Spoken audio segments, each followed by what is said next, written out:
Pa zašto vi za ovaj posao ne angažujete nekog glumca koji ide u crkvu? Za njih bi to bio greh. Pa ti si mi idealan. Što? Nisi poznat, nek si bezbožnik. Sebi.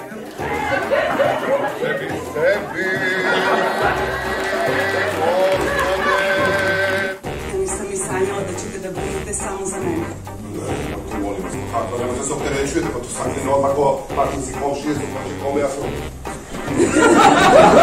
Osam, iz tog kraja Bosne! Neću da budeš patrijarh! Ne!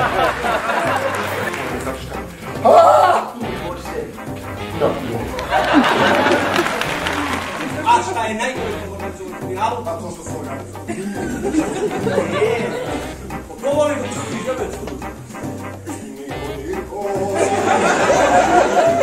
Nešto je trulo u državi danskoj.